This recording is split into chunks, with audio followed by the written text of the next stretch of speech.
Саламатсызбы? Биздин каналга катталып, акыркы жаңылыктардан кабардар болуңуздар. Абайлап сүйлө, омурткаңды сындырып албагын. Жолдошова Байсаловду эскертти. Оппозициялык саясатчы Азаттык партиясынын мүчөсү Жылдызкан Жолдошова министрлер кабинетинин төрагасынын орун басары болуп жаңы дайындалган Эдил Байсаловду эскертти. Эдил Байсалов мырза, абайлап сүйлө, өз сөзүңө тайгаланып жыгылып, омурткаңды сындырып албагын деп жазган. Байсалов Азаттык радиосунун эксперттер талдайт берүүсүнө катышканда эл ызы чуудан чарчаганын, жаратмандык өнүгүүнү каалап турганын, мындан ары өкмөт мурдагыдай парламентке көз каранды жагдайда иштебей турганын айткан. Демократия же чыр хайп эмес, демократиянын максаты жана милдети элдин жашоо деңгээлин оңдоо. Мындан ары өкмөт мурдагыдай техникалык болбойт, биз мурдагыдай парламенттин каалоосу менен кетип калбайбыз. Бизге азыр 90 депутаттын пикиринин кереги деле жок. Ар бир депутаттын артынан чуркабайбыз, 45 же 50 депутат менен иштеше беребиз, деген Байсалов. Кыргызстандын Улуу Британиядагы элчиси болуп турган Эдил Байсалов 13 октябрда министрлер кабинетинин төрагасынын социалдык маселелер боюнча орун басары болуп дайындалды. Министрлер кабинетинин курамы Садыр Жапаровдун сунушу менен алмашып, мурдагы төрага Улукбек Мариповдун ордуна Акылбек Жапаров дайындалды. Жогорку кеңештин 7-чакырылышынын депутаттарын шайлоо 28 ноябрда өтөт. Улак УА чекиткейи. Артур Медетбеков: булар кандай өкмөт болоорун өздөрү эле 2 айда көрсөтүп коюшат. Акылбек Жапаров баштаган өкмөт өз ишин баштады. Жаңы өкмөттүн курамы сизди канааттандырабы? Жаңы өкмөттүн курамы менин эле эмес, көпчүлүктүн купулуна толгон жок. Себеби 1 жылдын ичинде 3 өкмөт алмашты. Ошон үчүн бул өкмөт канчалык деңгээлде туруктуу өкмөт боло алары белгисиз. Бул биринчиси. Экинчиси, министрлер кабинетинин башчысы мамлекетти өнүктүрүү программасын ачык айкын көрсөтө алган жок. Ошондуктан бул өкмөт Кыргызстандын өсүп өнүгүшүнө, экономикасына, коопсуздугуна, стабилдүүлүгүнө, шайлоонун таза өтүшүнө таасир тийгизе алары 2 айда эле билинип калат. Булар кандай өкмөт болоорун өздөрү эле 2 айда көрсөтүп коюшат. Эмне үчүн өкмөттүн курамы шек санатып, купулуңузга толбой турат? Арасында коомго коркунуч келтирген адамдар барбы? Өкмөттүн мүчөсү болгон адамдардын айрымдары мамлекетке төлөй турган салыктан качып, коррупцияга аралашып, ал турсун кусканга чейин барып, анан өкмөттү башкарып жатканы чыны менен ишенбөөчүлүктү пайда кылат. Балким теориялык жагынан алганда алдыга жылуу болсо болоттур, бирок энергетикалык, экономикалык кризисти жана жер-жердеги адамдык фактор жагынан башкаруу кризистерин эске алганда, анын баары жакынкы аралыкта чоң жетишкендикке алып келиши арсар. Булак Назарньюс чекиткейи. Жасалма акча жасоого шектүү кармалды. Кыргыз Республикасынын жазык кодексинин 225-беренесинин 2-бөлүгүнүн 1-пункту акчаны же баалуу кагазды жасалмалуу жасоо боюнча кылмыштардын жана жордуктардын бирдиктүү рейстерине катталган сотко чейинки өндүрүштүн алкагында АК аттуу Кыргыз Республикасынын жараны кармалды. Бул тууралуу Улуттук коопсуздук боюнча комитетинин басма сөз кызматы билдирди. 13 октябрда АКнын кеңсесин тинтүү учурунда ал өз ыктыяры менен номиналдык $100 болгон 4600 АКШ доллар өлчөмүндөгү накталай акча каражаттарын берген.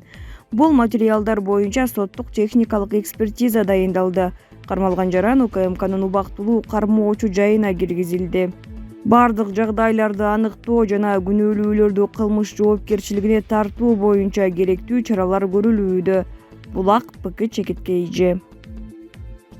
Дордой дыйкан базарынын директору Эркин Салымбеков камалды. Дордой дыйкан базарынын директору Эркин Салымбеков улуттук коопсуздук боюнча мамлекеттик комитетинин убактылуу абак жайына камалды.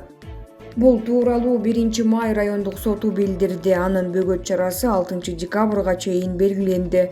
Маалыматтарга караганда Эркин Салымбеков бажыдагы мыйзамсыз аракеттерге байланыштуу шектүү катары кармалган. УКМК ишкердин кармалышы боюнча маалымат берген жок. Булак ПК чекиткейи. Оштун мэри Алмаз Мамбетов кийинки президентпи? Башта балыкчы шаарынын мэри катары Алмаз Мамбетов коомчулукка таанылган. Андан соң мамлекеттик каттоо кызматынын төрагасы, президенттин иш башкармалыгынын жетекчиси жана Оштун мэри болду.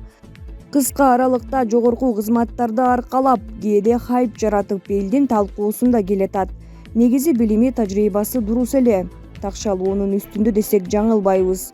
Айрым билармандар Алмаз Мамбетовдун кийинки кызматын Бишкек шаарынын мэри же вице-премьер-министри катары божомолдошот.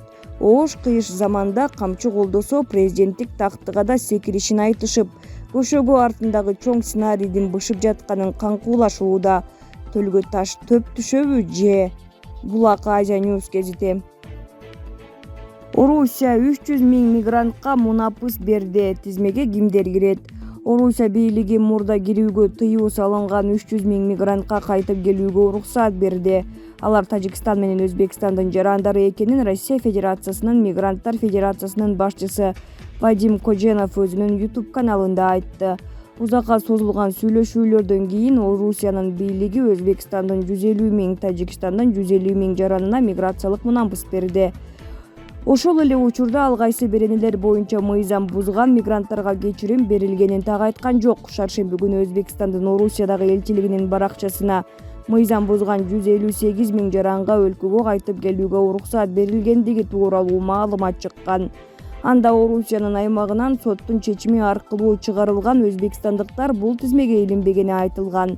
Миграция иштери боюнча юрист Насим Абдуллаевдин 360 телеканалына билдиргенине караганда, мындай кадамга барууга жумушчу күчтүн тартыштыгы себеп болууда.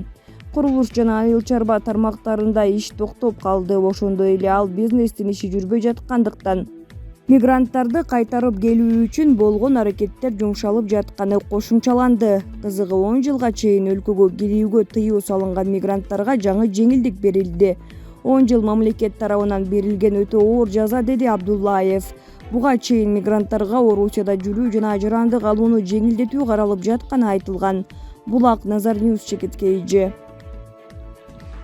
АКШ Өзбекстанга антитеррордук күчтөрүн жайгаштырат. Пентагон Өзбекстанда антитеррордук күчтөрдү жайгаштыруу мүмкүнчүлүгүн карап жатат. Мындай билдирүүнү айрым массалык маалымат каражаттары АКШнын Конгрессиндеги булактарына таянып жазды. Политика басылмасы мындай деп жазат: терроризмге каршы күчтөрдү дүйнө жүзүнө жайгаштыруу мүмкүнчүлүгү артыкчылыктуу болот. Мындай келишим америкалык аскерлерге Ооганстандагы буталарга жакшыраак байкоо жүргүзүүгө жана сокку урууга мүмкүндүк берет. Буга чейин Байдендин администрациясы Афганистан менен чектешкен өлкөлөр менен мындай келишимдерди карагысы келгенин жарыялаган. Бирок конкреттүү жыйынтыктар кандай болоорун айткан эмес. Кошмо Штаттары Ооганстандан 20 жыл тургандан кийин августта аскерлерин чыгарып кеткен. Булак Уа чекиткейи.